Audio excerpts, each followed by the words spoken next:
दोस्तों नमस्कार, मैं रमन शर्मा। एसएससी छात्रों के ऊपर सरकार ने रामलीला मैदान में लाठीचार्ज कराया,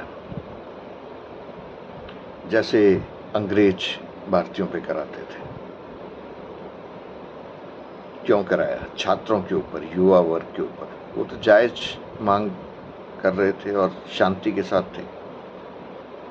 पत्रकारों के साथ वहां पे दुर्व्यवहार हुआ, उनके कैमरे छीन लिए गए। ये रामलीला मैदान दिल्ली, भारतीय राजधानी की घटना है।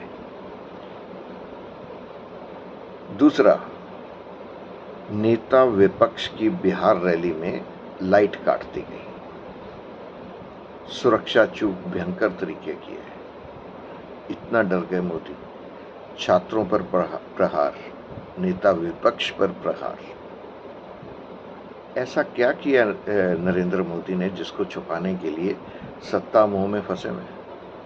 अरे भाई, 75 साल के हो रहे हो, जाओ संन्यास लो और देश को आगे बढ़ने दो। 11 वर्षों से देश का आप सत्यानाश कर रहे हो। अघोषित आपातकाल है, सबको पता है। सारी संस्थाओं को तहस नहस करके रख दिया है। छात्र क्या मांग रहे हैं? युवा वर्ग क्या मांग रहा है? ढंग की पढ़ाई, रोजगार, व्यापार। इससे ज्यादा कुछ नहीं मांग रहा। संघ की तरह बड़े बड़े बंगले और बड़े आलीशान दफ्तर नहीं मांग रहा। भाजपा की तरह पूरे देश में आलीशान दफ्तर नहीं मांग रहा। नरेंद्र मोदी की तरह महंगे कपड़े, महंगे घड़ियां, पेन, हवाई जहाज, ये सब कुछ नहीं मांग रहा।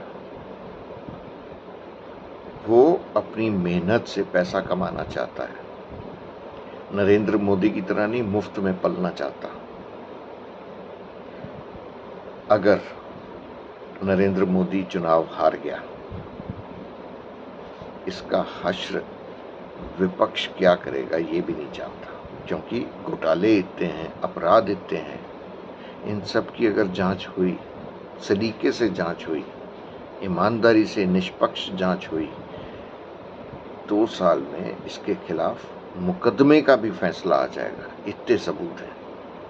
तो डरना जायज है, क्योंकि वोट मांगते वक्त तो ये वायदे ऐसे करता है कि भारत का कल अमेरिका और चीन दोनों पे कब्जा हो जाएगा और भारत सरकार वहां पे स्थापित हो जाएगी। तेल के दाम 2014 के अंदर के तेल के दाम इतने हैं, उस हिसाब से तत्कालीन सरकार की आलोचना, घोटालों की, भ्रष्टाचार की दुहाइयां।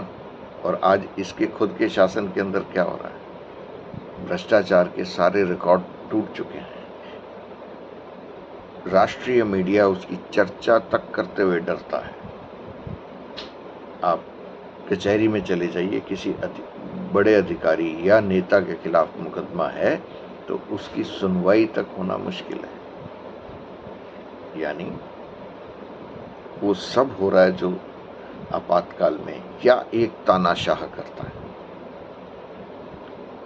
एक बूढ़ा थका हारा भ्रष्टाचारी इस देश को चला सकता है क्या? नहीं। अब समय आया है। वोट सोच समझ के दीजिए, वोट चोरी मत होने दीजिए और एक बढ़िया बेहतरीन सरकार बनाइए जो भारत को एक विश्व विजेता बना सके। नमस्कार, धन्यवाद।